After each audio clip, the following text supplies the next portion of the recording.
We are back live on the Audible Angle. Hopefully my audio sounds better. I've engaged a bunch of cardboard boxes and other various apparatus to move my microphone a little closer so I can be like Urbs, but it is still off camera. And as far as production notes go, obviously we had a little bit longer hiatus. Maybe we'll audible into what was going on last week a little bit. But what happened tonight was a series of text messages that apparently I did not adequately answer. So I'm just going to, Urbs is a production guy now. He's in charge. We're going to hand off to Urbs for the intro. Tell us about my response problems on text messages and why it feels like you're acting like not my wife, but a wife you could imagine out there in the world that's like, hey, why didn't you reply to my text? And it's like, I don't know.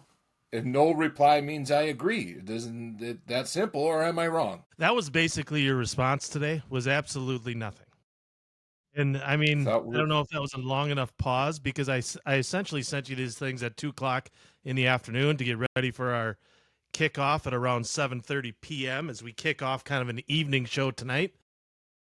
And it was bubkiss, as they say, nothing.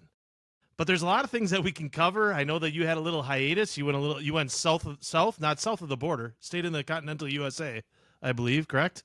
During your small break. Well, again, we didn't discuss how much I was going to disclose of this in your production meeting, by the way. Your production meeting, your one text during the normal workday. Yeah, I was busting my ass down at the mothership, Disney, working on a sponsorship. Now, let's just say it didn't work out all that well because, maybe we thought with this Pat McAfee show stuff, a little more freelance stuff, maybe our format would work. Occasional, F-bomb. One could even say an F-bomb comes up sometimes on our program. And let's just say they weren't into it, and they weren't into my rebuttals. So this episode, and probably going forward, we are actually sponsored by Revels, wonderful establishment up on Nelson Lake near Hayward. Swing in, tell them somebody else sent you, and you'll get a full-price beer. It's their full-time special.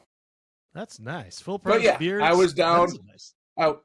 I was down at Disney trying to get some work done for the Audible Angle. Didn't work out. And then, so I did have to come back today and do my normal job most of the afternoon, so I couldn't reply right away.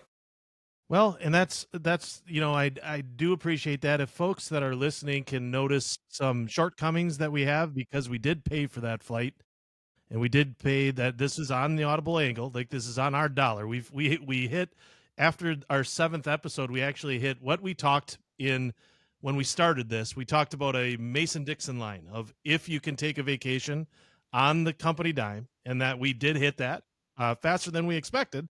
But if you do see a few things that we're cutting down, I mean, we exhausted the guest resources that we had, although we will still have guests. Those resources are a little slimmer than they were normally, but everything is worth that sponsorship, and I appreciate you taking time out of your busy schedule to cruise on down to Disney and say hi to some of those folks down there. Well, and I will say, and maybe this, we're making fun of our own production meeting a little bit, but what really kind of came under fire was what should have come under fire was the budget meeting.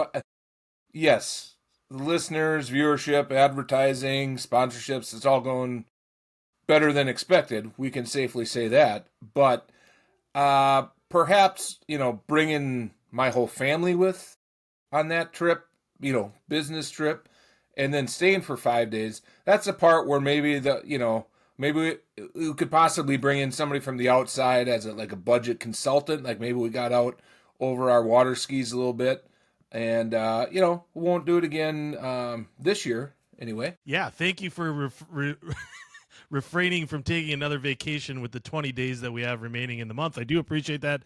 That's Jim Dillenberg, our lead host, taking one for the squad. We will get through 2025 because of that very generous look at our budgetary figures. Nice work.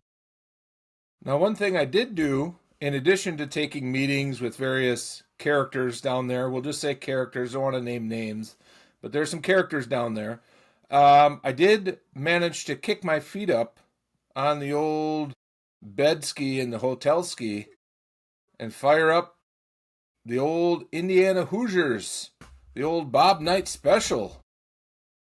Getting it done on the football field. Now, are they a football school now? I mean, I might not be going in order here, but I mean, I didn't Minnesota. I think they've lost some steam in basketball, and is it now football? Is there a risk of the Indiana Hoosiers becoming mainly a football school? I will say this isn't a surprise to anyone, but in 2025, they are 100% a football school. When you're the number one team in the country, when you took down, now granted you won at home, you didn't win in the big house, right? But that Big Ten championship is a significant win and something that they should hold their hats on. I was thoroughly impressed. I was impressed in that game. I had my doubts, especially after the first series when Mendoza basically got dead. But then he trots out. His brother took one play. Mendoza trots out to the entire Indianapolis field, just screaming about him. It was an amazing moment, and I'm not even an Indiana Hoosier fan. I mean, it's some good stuff there, but that was a big hit, legal hit, which I enjoy. But boy, oh boy, the Indiana Hoosiers on the football field, the gridiron, if you will, are for real. And let's talk about it.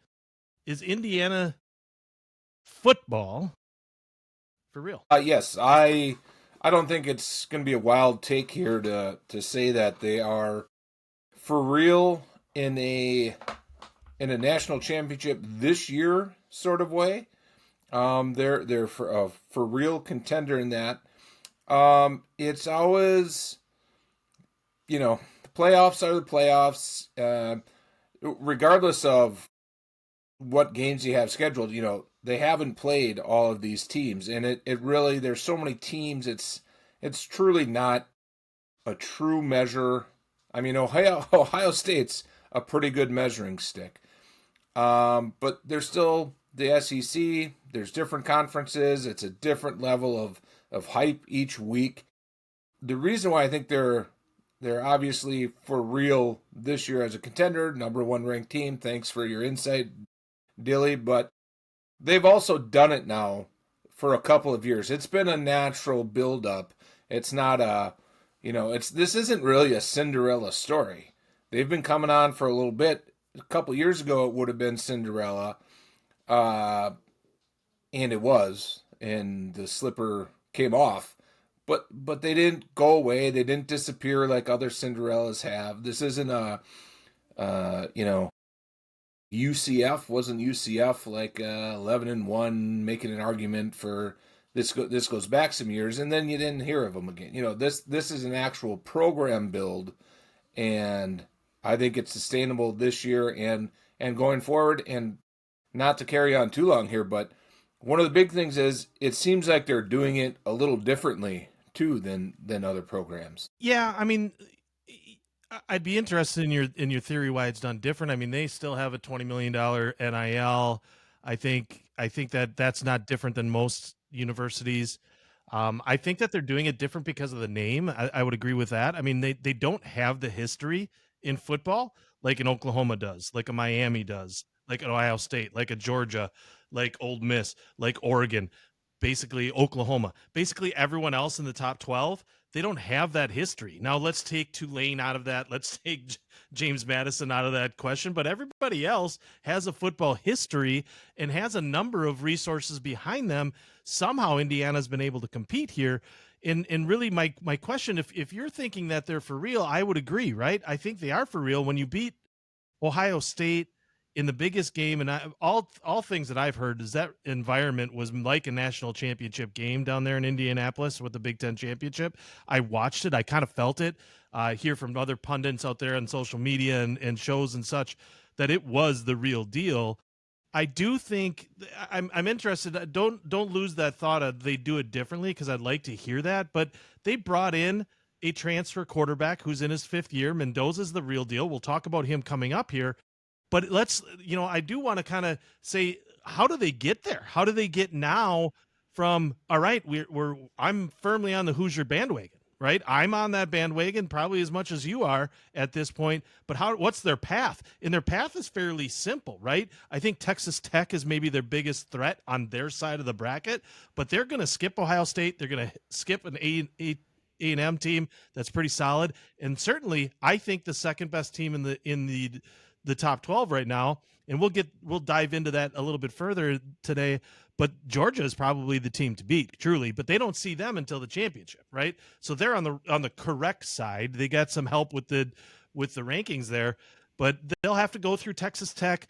Texas Tech, to be honest, is kind of the same level as Indiana, right? Like, I don't look at them as a football school. They'll get some good NIL, kids, some transfers, but I don't see them. I think they're basketball first, football second. Arguments will be out there that they are a football school, and they should be, but it's the same argument right now. I think Indiana for 2025 is certainly a football school, and I will go out on a limb and tell you, Dilly, as far as long as Cignetti is at the helm there, they're a football school, period. Well, as you were talking there, and I felt the pressure of, well, quick audible here, felt the pressure moving so close to the camera that I became even larger, had to back up. I felt the pressure of explaining why I think they're doing it differently, and I had an epiphany that I could be proven to be extremely naive, and it'll be a mea culpa season here. 3 days after Indiana either wins or is knocked out of the playoffs, and Cignetti ends up taking the big ticket to go somewhere else, or it could be another year and I got to eat crow a little bit. But the indications that I've seen, the talk I've read, and the writing I've heard has been that the mantra he's going with is, I'm here and I want to be here and I'm going to stay here and I want to build this program. It's not a stepping stone for him. Maybe at the end of the day that ends up being talk, or over the years things develop with some, big time booster. This mess that the NCAA has created for themselves could seep in at Indiana as well. But all indications are now is that he's going to be able to go to recruits, high school recruits, transfers, and say, look, I'm here and I'm going to be here all the years that you're going to be here. And we've built this now for a couple of years. We've proven ourselves, and it's going to be continuity, and Indiana's no longer a stepping stone. That's what I mean by different, and maybe that's a little shaded by our topic last week on Ole Miss and LSU and a whole bunch of more shuffling coming up. I don't know how much we'll dive into the rest of the Big Ten a little bit here, but obviously there's more changes to talk about across the Big Ten coaching and really the coaching landscape. I mean, it's already probably the best, insane rumor, hope it happens just out of cynicism would be, Alabama early exit. Kalen DeBoer leaves Alabama, goes to Michigan, and Lane Kiffin goes, well, hold on, LSU. Got a call from my real dream job, and that might come to an... I mean, at this point, it wouldn't shock me if that era came to an end before it started, which would be hilarious. Well, but anyway, back to Indiana. Well, I'll finish. Yeah, I finish your thought. I'll transition back to Indiana here, but to finish your thought, all of this is just a kind of a tidal wave of what NIL has done, right? Everything you just went out is completely plausible. And the coaching staff should be no different than the players are, because at this time the players can move wherever they want, right? Like the players now, granted, players are tending to stay at the colleges that they start at in a relatively decent duration. But quite frankly, it wouldn't surprise me if there's a huge shuffle in coaching, because it's anybody's game right now, and we've seen that with Ole Miss. and some of those changes down to LSU. But getting back, so if we both agree, which I think we do, Indiana is for real, and they have a real significant chance of winning the national championship, and things are falling right for them, but they still have to win on the football field, and they got to win a couple of games here. I think there's 4 or 5 games that they have to win. But with that being said, so the leader then, it would make sense, and it would be worth a debate here, or at least a discussion. Is Cignetti the best college football coach in NCAAs right now, Dilly? I mean, and I'm going to throw you a couple of bones here and give you a little background of who Cignetti is, and I love him. I love him from 2 years ago on the Pat McAfee show. They interviewed him, and I don't know if you remember it, but Pat McAfee looked at him and said, "Are you the real deal?" All Cignetti said was, "I win wherever I am. Look me up." He basically said, "Google me." So you know what I did? I Googled him. This guy is coached at 4 universities. The University of Indiana University of Pennsylvania, that's 11 to 16. Then he took Elon University, 17 to 18.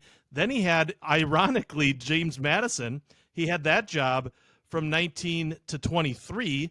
And then he took the job here at Indiana. And quite frankly, I will challenge the listeners, look it up.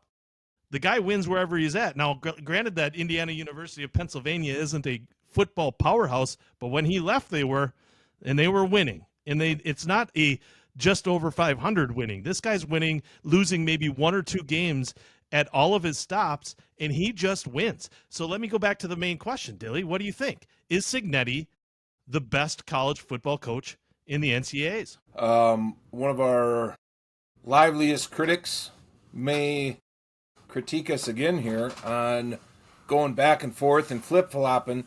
As much as I believe in Indiana, and as much as I believe they may be a real school to contend with for years to come based on Cignetti, I would stop short of calling him the best college football coach at the moment because, again, a lot of this, hey guys, we do this live, so some of this does literally just pop into our head. There is a script, and we often swerve from it. But what came across my mind as I was preparing my answer there is polls are garbage. The whole situation of, rating teams before the year is obviously garbage. And then the build up to the playoff selection stuff, that's all proven to be almost completely useless. In Indiana's favor, they have proven it on the field. But I would withhold anointing Cignetti as the number 1 coach a little bit longer to see what happens in the playoffs. I mean, the national championship, you start counting titles or getting damn close, then you're proving it. Then you're proving it. Is he doing the most with not quite as much as some of the other programs this year? So far, yes. Can he prove that in 3 or 4 more games? There's a pretty good chance of it, but I would stop just short of anointing him, and then you get into, well, who is better?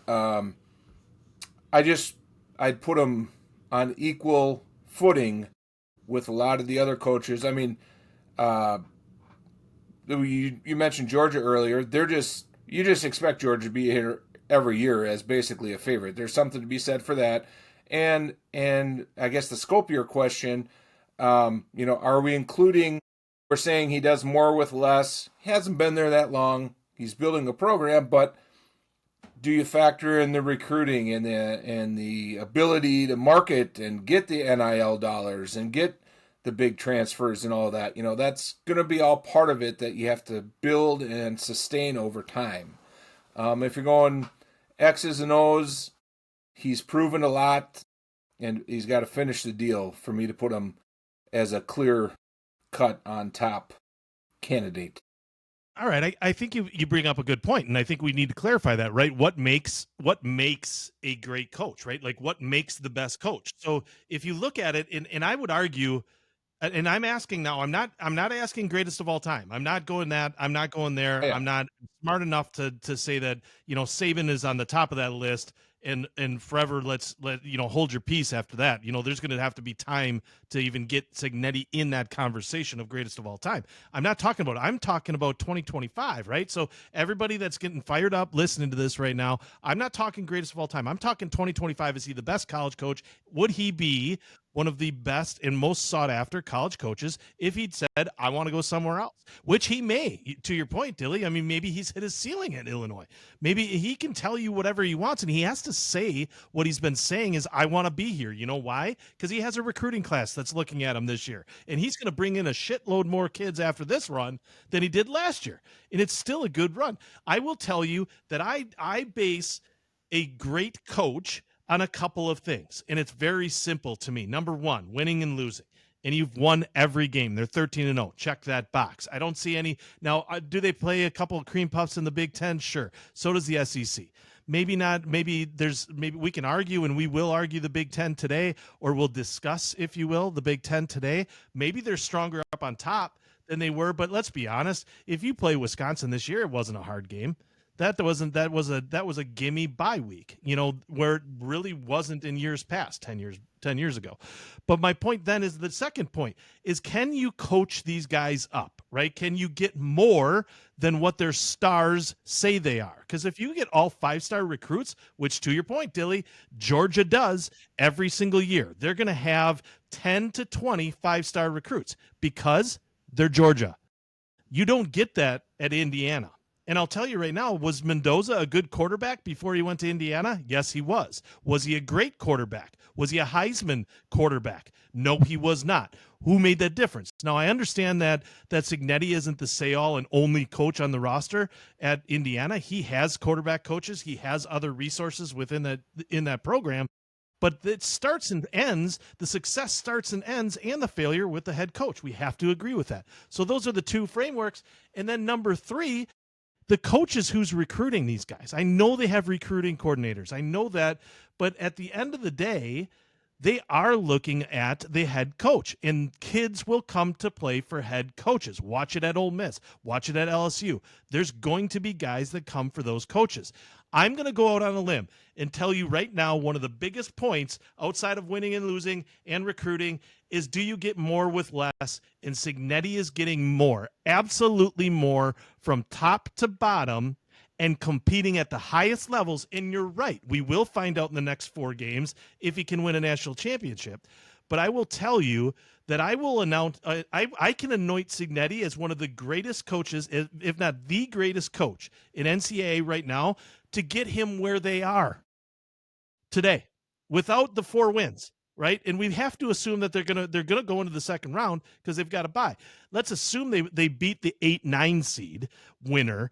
So let's go into that. So now they're in the semifinals. It's pretty easy game there. So they win 1 game. Is it going to be, if they lose to Georgia in the national championship, does that lessen the impact that Cignetti had? I don't think so.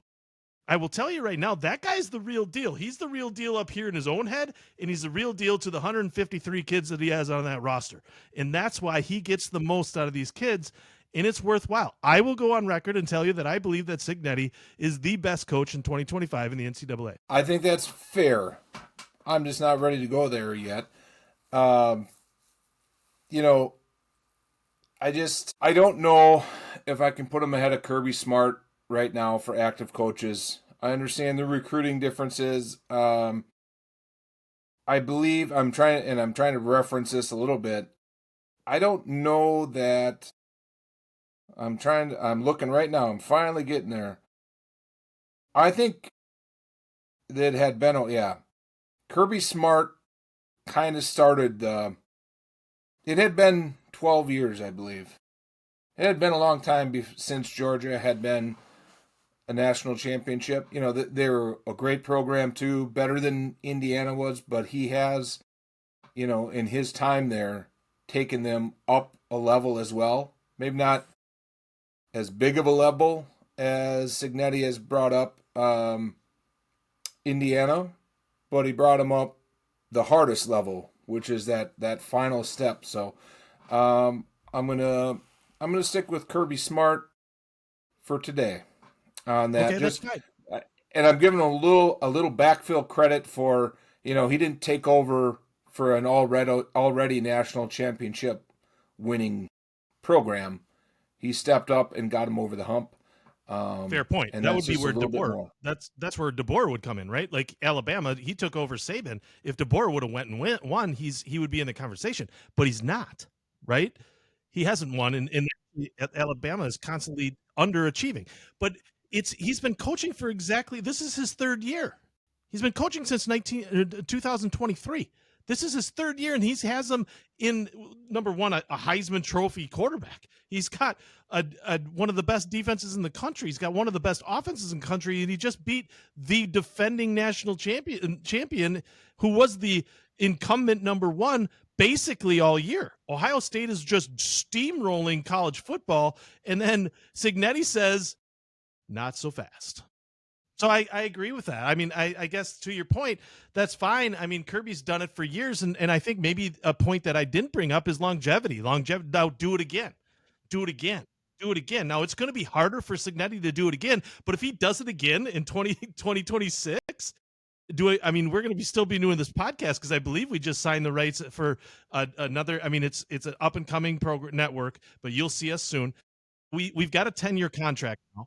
So, I mean, we'll be on the air for a duration of time, but I don't want to have the same conversation. And we're going to have the same conversation because he's coaching at Indiana. And that's probably what he's going to say. And that's why he eventually will leave Indiana is I can't even be in the conversation of these Sabans. I can't be in the conversation of Kirby Smart. You know why? Because I don't coach in the SEC because supposedly that's the best league in the country. But I also wouldn't put it past Cignetti for saying, hey, I'll make the Big Ten better than all of that. It just takes a couple more guys. If Indiana can win, and I'll tell you what, that's a meteoric rise from where Indiana was and where they are today. That's meteoric. That's almost unthinkable to say, I'm going to bring a coach in and I will tell you, Mr. Athletic Director, you bring me in. And this might have been a conversation that Cignetti had with him is I will get you to the national championship in year 3. Do you see any coach saying that or thinking that's even possible? But yet here we sit here today. And I'll stay with Indiana. And I'm going to throw a question to you because you've already answered the question twice. And I threw it back to you, unfortunately, without that question. But I will tell you, so that quarterback, Mendoza, is he a Heisman? Is he for real? Is he the Heisman? He's got to be the Heisman favorite, right? I mean, there's 4 guys there. Is he the Heisman favorite right now? I mean, we get into a little bit of a pet peeve of mine again with, or maybe just how I think about stuff. But the, Heisman, what is the Heisman? It's kind of like NFL MVP. It's generally speaking, the best quarterback in college football. So he's got that checked. He's the heavy favorite as far as gambling odds to get it. So I will say he's the favorite with the slight modification of, I don't know what the voting criteria is. All that type of stuff is always a little bit of a mystery. And I think he wins it. And I think he won it, probably solidified it in the Ohio State game. I mean, it's one of those things where I to be honest with you, I don't even recall when they vote. If they vote right now, he wins it. The other guys know that they're just going to shake some hands, look good in a suit. Someone, if they actually don't vote until after the playoffs, you never know what could happen, but it's in the bag as it can be at this point for him. And you're right, he's not a guy that you've been talking about for 2 or 3 years. He's a 5th-year guy, you said, right?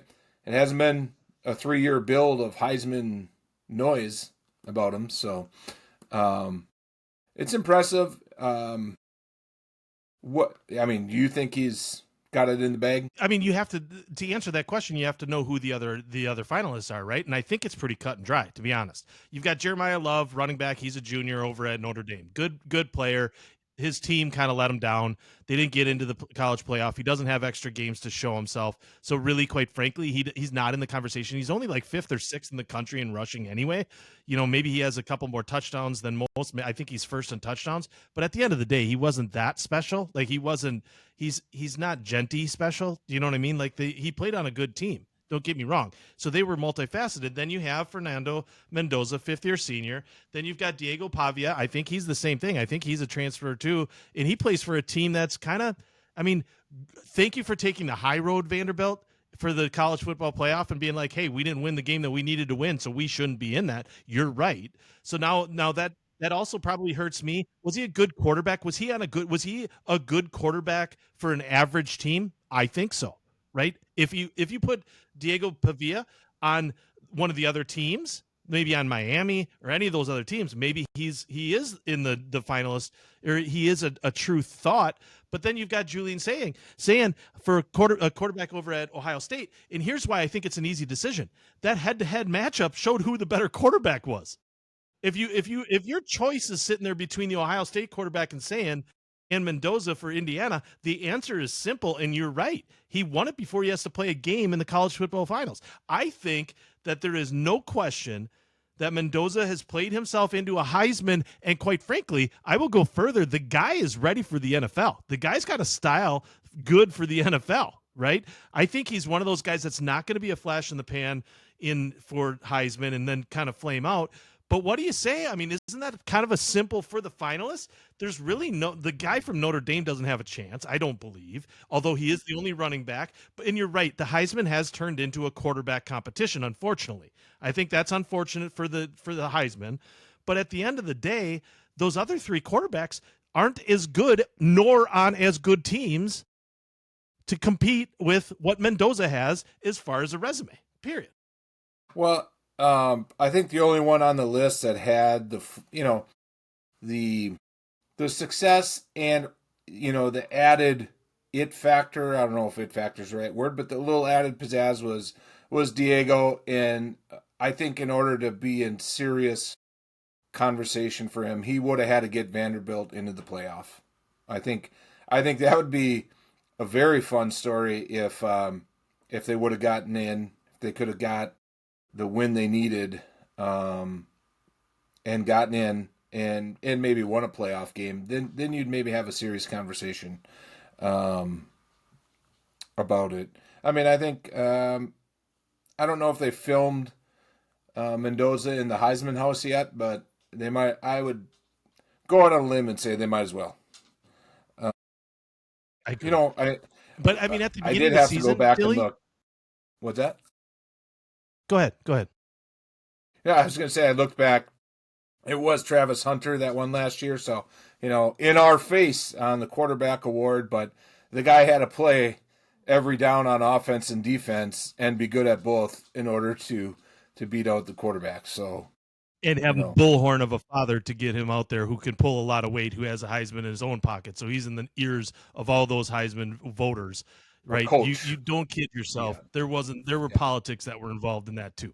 Now, I will tell you one thing that that Pavia, I remember early in the college football season that Pavia was a Heisman favorite when he started. He walked in week 1 and he was a Heisman favorite. I don't think there was a lot of people. I think most of the people may have been whispering Mendoza. At the very most was a slight whisper about that kid down in Indiana, but a lot of people were holding their breath. Are they for real? Which is going to be, unfortunately, the same thing that we're doing in 2026, right? Is hold our breath, see if Cignetti can do it again, to our previous point. And that's unfair, right? That's unfair to Indiana and that program and what they built. But everybody was holding their breath on Mendoza and being a Heisman hopeful. Now he's solidified himself. He's won 13 in a row, and most of those games weren't close. I think there was one. They were tested one, maybe week 7, week 8. So those of you that are fact-checking, I do remember that game. They won with that crazy touchdown at the last minute, which is what good teams do. But I will tell you, I believe that Mendoza is going to win that whenever that is. I believe it's between now and the championship. Maybe it's right after the college championship. I don't remember because they have every guy there. So it's got to be after the college football final. Or maybe it's in that week. I think it's a 2-week period there. Maybe it's in the week in between. excuse me, that they do that. I would want to take a minute. I know we're about 35 minutes in, Dilly. Let's take a minute and run down and look at the college football playoff. I want to talk about some of the things, some of the interesting matchups that we can kind of forecast through. Some of the more interesting, we can talk about the first round here. I think it's worthwhile to talk the Alabama Oklahoma matchup. Does Alabama figure it out? I mean, they're the 9 seed. That's the 9-8. If Alabama figures it out and they beat them, they could give Indiana some problems in the first half if they can figure their offense out. Now, they also have JMU versus Oregon. Do you agree, Dilly? That's not going to be close. I do not believe that's going to be close. I think JMU is a nice story. I think, they handled their business. And they, as I was watching while I was working down at Disney, in order to be that second, what do they call them? The other six, the group of five, whatever. They might as well just call them the, small school bums or whatever. To be the second school to get in, they really had to convincingly handle their business, as well as have a couple other things fall in their direction. So I think they deserve to be there. And I've also watched some of their games, and part of the criticism of JMU as perhaps a sports betting man who pays attention to point spreads is they did have a tendency to, the phrase, they're playing with their food. They play down to their competition. They kind of mess around, and maybe that's part of being a dominant group of six or group of five, whatever it's called again, school where a lot of the games they're playing absolute overmatched cream puffs, more so than you think. The bottom half of the Big Ten is bad, or the Florida Gators are down. Put them in one of those conferences. So it's a long way of saying it's a little hard to tell when I actually watch them play. Are they not actually that good? Or do they just kind of know they're going to win? Because I watched some games where it was like, what, these guys are undefeated, trying to make the playoffs and make some, Cinderella story. They don't look that great against Georgia State or Georgia. There's a couple of different, or Buffalo or whoever the hell they're playing. I think in this game, because of their competition that they play against all year long, I think it's going to be a little shock and a little awe and a little holy shit.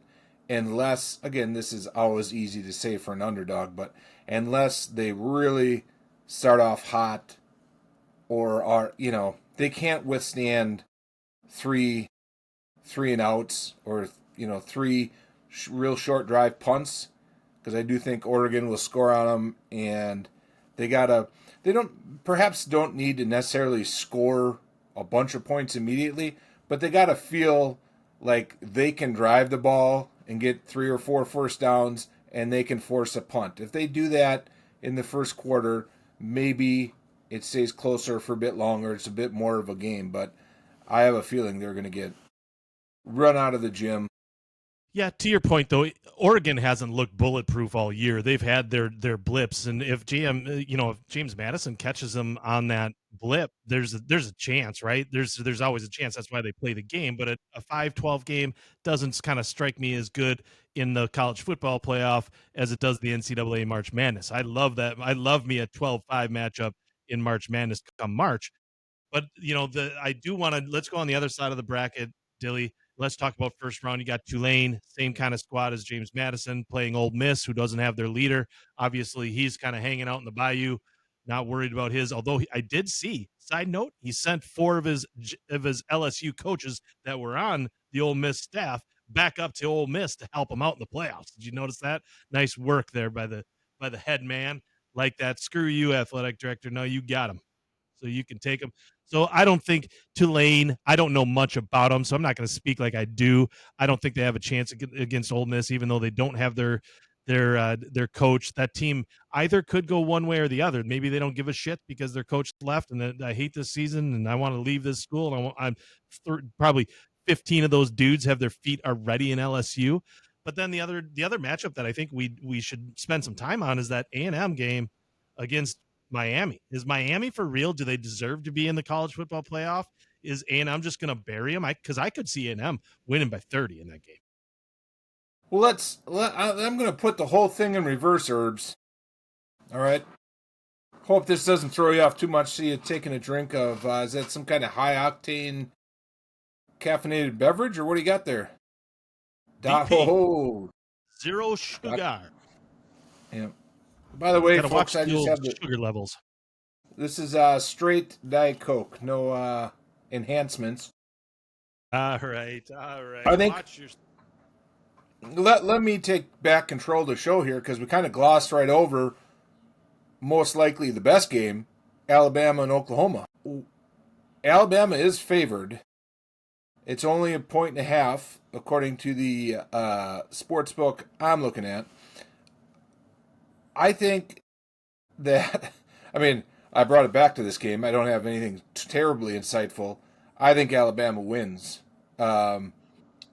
Which is exactly what I said 5 minutes ago, and I glanced over. But thank you for bringing it right back. Nice job, production team. Whoever's in your ear, give them the finger. They made a mistake. But continue. All right. Let's just gloss over Alabama, Oklahoma, because it's the best game. But we both kind of think Alabama's going to win because everyone thinks that. And I guess that's enough. I mean, frankly, we're right. We should be just looking at that. Tulane, Ole Miss. Unfortunately for Tulane, I would give Tulane more Cinderella appeal than James Madison just because I feel like they've been preparing to make the playoffs more. I think they've had, a little tougher mindset. They've kind of been close. They've been. It doesn't matter what actually the next thing I was going to say because it's all overridden by my belief. Ole Miss was very good. They have very good players, and I would have to believe it's going to be a total fuck you to Lane Kiffin. I mean, I'm sure some of the players will end up transferring there, like we know. They'll follow the money at the end of the year, but it's prove it time now. And they have a chip on their shoulder. I think they're going to stomp Tulane. I don't think that's a close game, which again is maybe why in the production meeting you wanted to kind of gloss over that one. Let me check the spread here because Vegas knows more than us. By the way, Oregon's only favored by 3+ touchdowns, so we called that one. All geniuses at the audible angle. Where the frick is this other game? Maybe it's not even on the board. It could be off the board. Come on. Is that possible? It could easily be off the board. I mean, Vegas isn't going to take something. I mean, that is one of the biggest lopsided, and I know it only shows 6-11 seed, but that might as well be a 16-1 in the NCAA right now. I mean, that's happened once in I don't know how many years, but not enough. Here it is. Yeah, Ole Miss is 17.5 point favorite, so not as much of a favorite as or an underdog, whichever way you're looking at it, as James Madison. But getting back to the game you wanted us to talk about, Miami and A&M. That's a 3.5 point spread. Does Miami deserve to be there? Sure. Is it completely stupid that Notre Dame was ranked ahead of them up until 1 second before they made new rankings, And then now they considered the fact that Miami beat Notre Dame in week 1 or whatever it was. Was it week 1 or like the pre-week? I think it was the pre-week. Pre-week. So, I mean, that the whole argument of whether they should really be there is kind of moot to me because the early rankings are nonsense and teams are not what they are in August, versus October. So I I'll take Texas A&M in that one, and I do agree with you. I think it could be pretty convincing because, in part, because I listened to two Texas A&M radio or games on radio on XM Sirius Radio, where you can choose the home broadcast, and boy, those home announcers were quite convincing in the Texas A&M games I listened to. I watched from Texas A&M.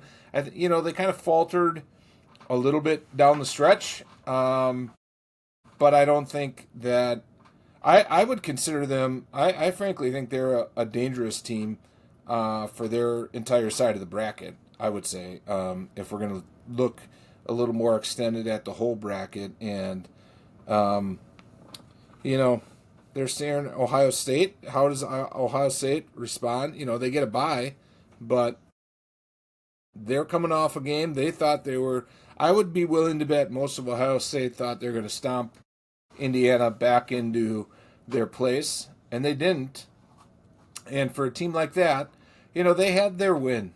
They beat, again, the topic we're skirting around, they beat Michigan in their big rivalry game. They hadn't beat them in however many years.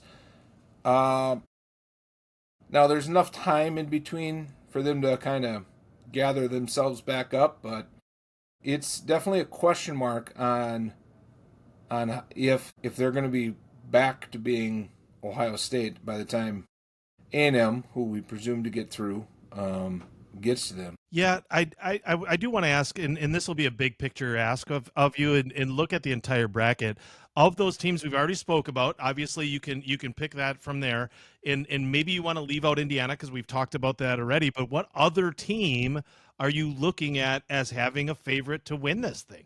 And it could be A&M, it could be Texas Tech, it could be Ohio State, could be Georgia, or any of those teams that win the first round. I'd be interested in hearing your take of who's the other team.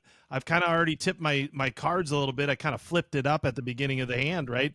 And told you that my favorite is Georgia. I think Georgia and Indiana meet in the final, but there are some intriguing games. I think A&M can give Georgia a game, and I think Ohio State has a different style than what Georgia sees in the SEC that they could compete. But I'm interested in your opinion. Who's the other?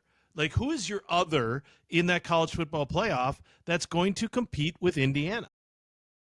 I mean, if I would say let's exclude the top four just for this, we're talking about the first round. I would say that long pause. I'd say Texas A&M and Ole Miss are your underdogs in round two that are going to be most lively. I mean, unless Alabama resurrects Nick Saban and looks dominant, which they haven't. So that would be a shocking turn of events. Otherwise, I like Texas Tech. I think it's a good story. It would be not shocking at all for Oregon to put together. I just think that side of the bracket, and you brought it up earlier. Again, we're not going to continue talking about Cignetti in Indiana. I just think that part of the bracket lined up pretty dang good for them. If Georgia was a 4 seed, that would be a problem. Or even I would say even if Ole Miss and or A&M were on the other side, especially Ole Miss. I do really like Ole Miss. I don't know.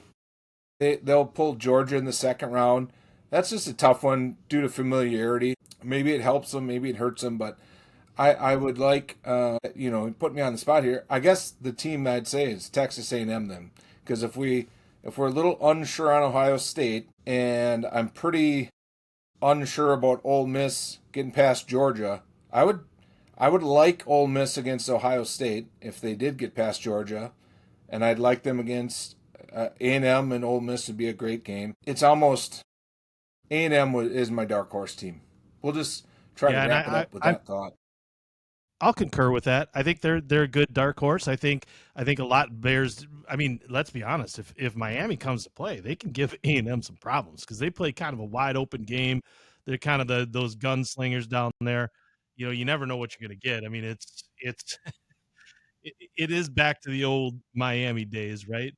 But I want to skip, and I agree with you. We will probably talk about this in another episode as the games progress, so we don't have to kind of prognosticate games that we don't know is going to happen, because it's worthwhile talking about after the first round is done.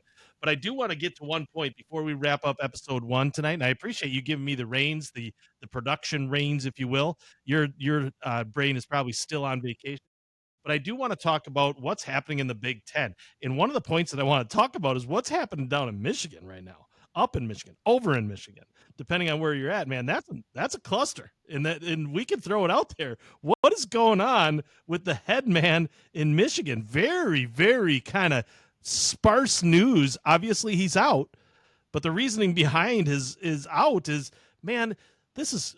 Can we get some clarity around this? What have you heard? Well, probably the best take I've heard on it uh, is from a friend, good friend over at XM Radio, guy fantasy football show I've mentioned before. He went on a little rant today, and I think it boils it down pretty well. And it all becomes obvious now because they kind of lost a little luster and are not in the playoffs and all that. But the guy should have never had the job anyway. For a program like Michigan to go with a guy with little to no experience other than being a part of multiple different scandals that got Harbaugh suspended, and then he was suspended himself too for a couple games. Basically he won a game or two, and it was kind of a cool story at the time when they won when Harbaugh was out.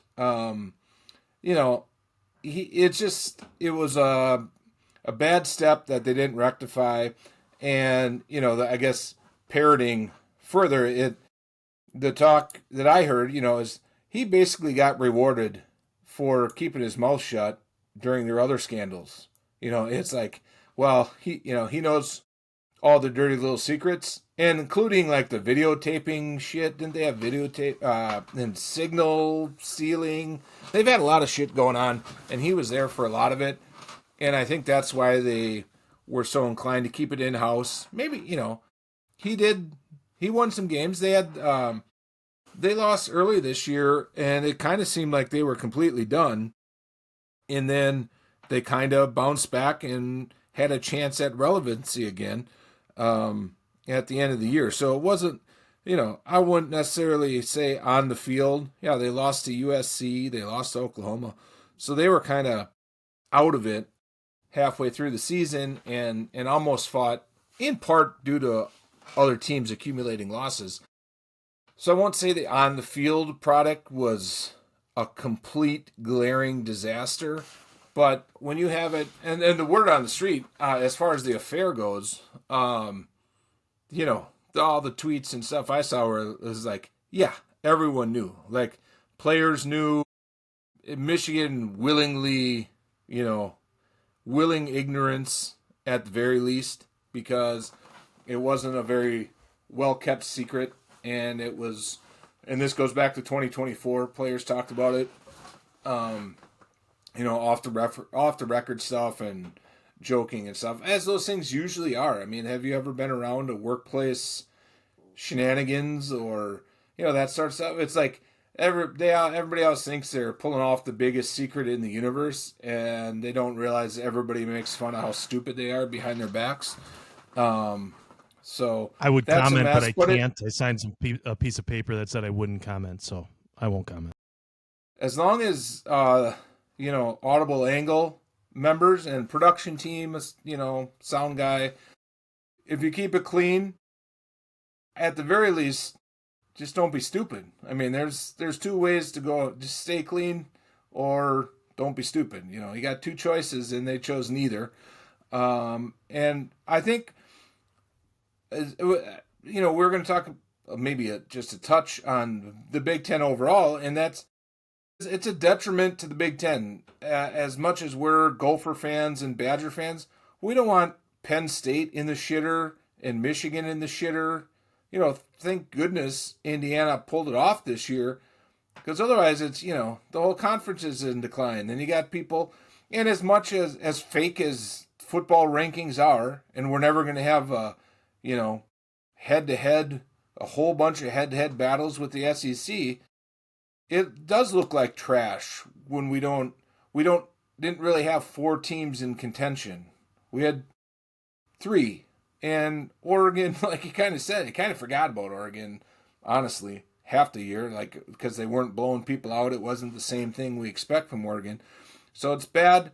It's really, really bad for Michigan, and they almost certainly will not take the clean house extensively as they should.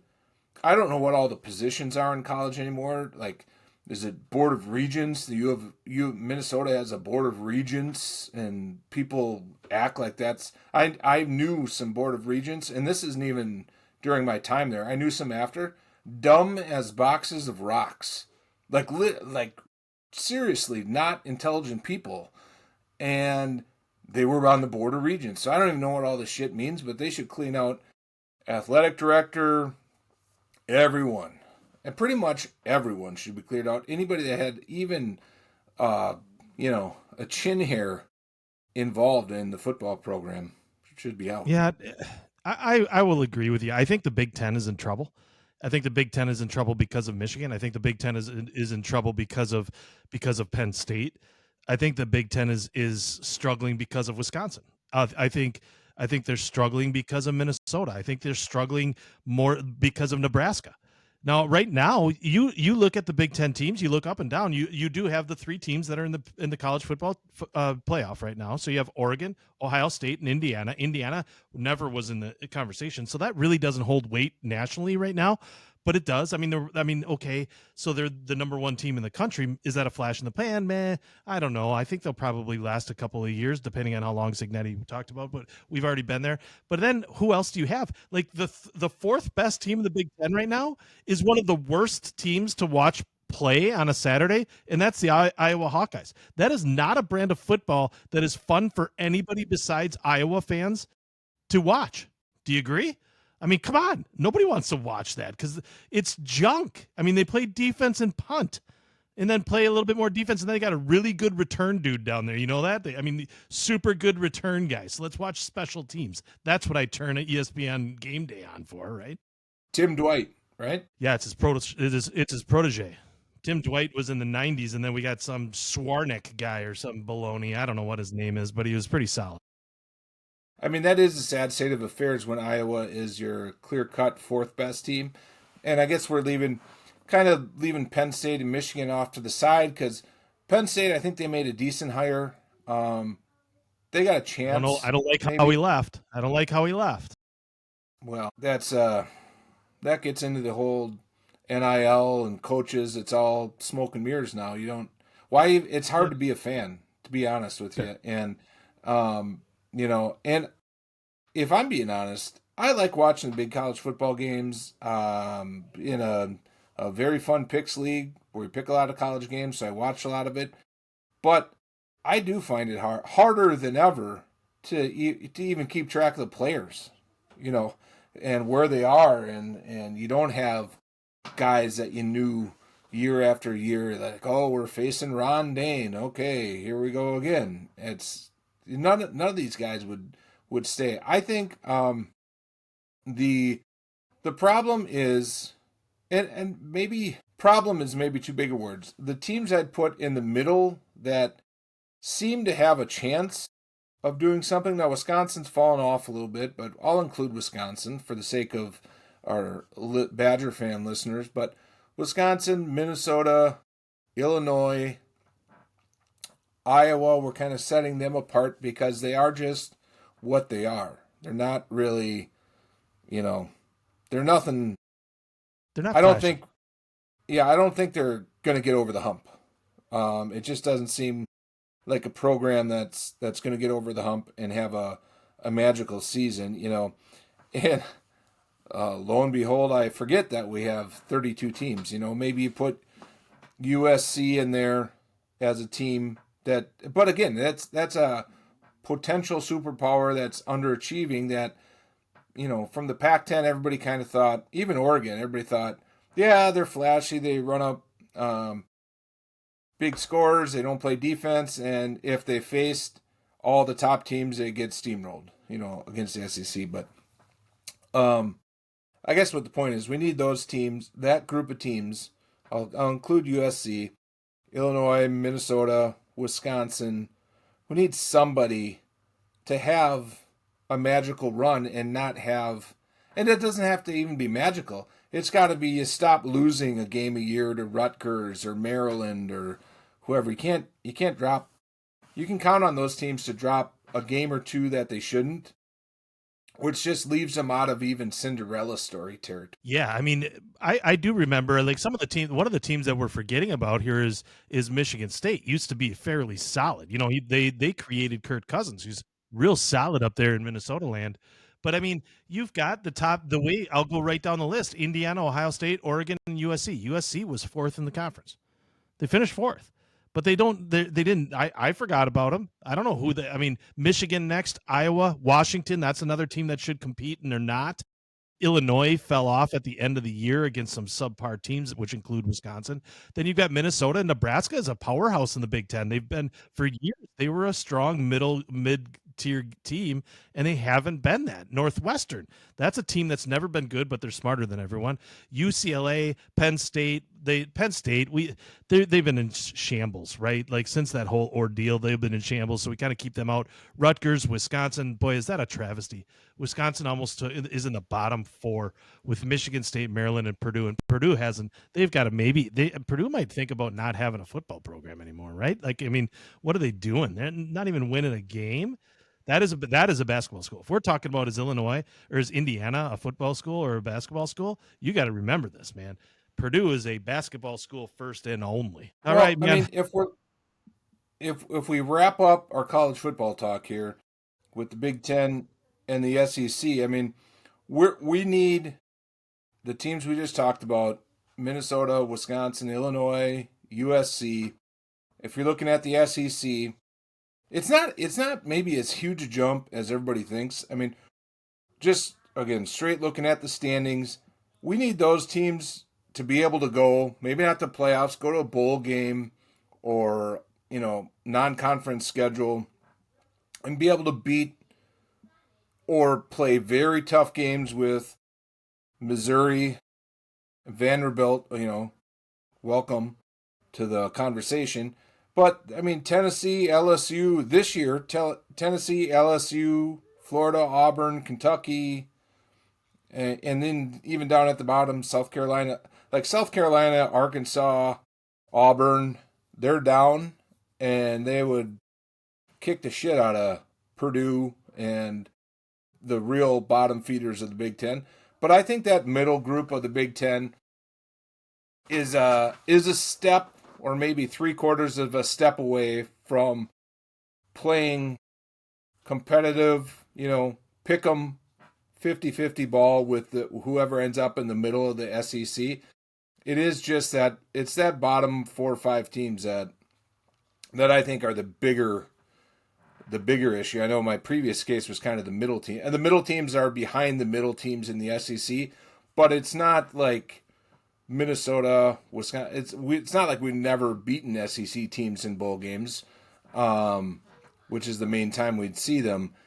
It's not consistent enough, and the big discrepancy is the bottoms of the league. So Yeah, and I agree. And you look at SEC, the SEC teams. Look at how many are in the college football playoffs versus the Big Ten. Big Ten's got 3, and the SEC has Georgia, Alabama, Ole Miss, Texas A&M, and Oklahoma. And arguably, probably should have had Vanderbilt. as big of as homers as we can be for our teams, I don't think, at least in the short term, the fastest track, and short term meaning like over the next 5 years, the best bet, the best chance for the Big Ten is for Minnesota. Sorry, yay, Minnesota. No, Penn State, Michigan, and USC to get up there and compete, strengthen the top third of the Big Ten. They need to rebound, and then the middle group of teams we talked about a lot. They need to take a little bit of a step up and once in a while pop into the top 3 in the conference, in the top 4, unseat those teams. But it's not good. And it was, again, back to our Michigan guy. I mean, I don't know how. Wouldn't you think all players are saying this is going to be an absolute mess? Get the hell out of here, or do we just have to wait and see if they pull a big time coach, which I guarantee they're going to throw all the money in the world they have at it. You'd think they would, and try to rebound quickly. If they do that, maybe they keep some players and keep recruits. There might be a chance for the program, but I don't have a very optimistic view right now. I will say one last thing on Michigan. I did also hear talk about a couple of big time boosters. Not the biggest, but some of the other boosters and people associated with the program. Because they had wind of this, obviously much further than anybody admitted, they were pulling back already a lot, and that might have impacted them over the last year and a half.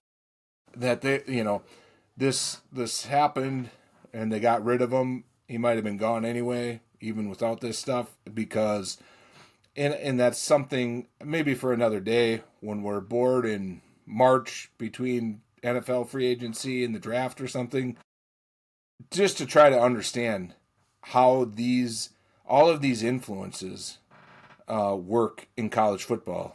Put this on the list, producer Bob.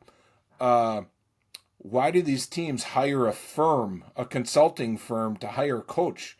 They have a whole administration and athletic director that they pay huge sums of money to, and then they pay huge sums of money to someone else to make the decision.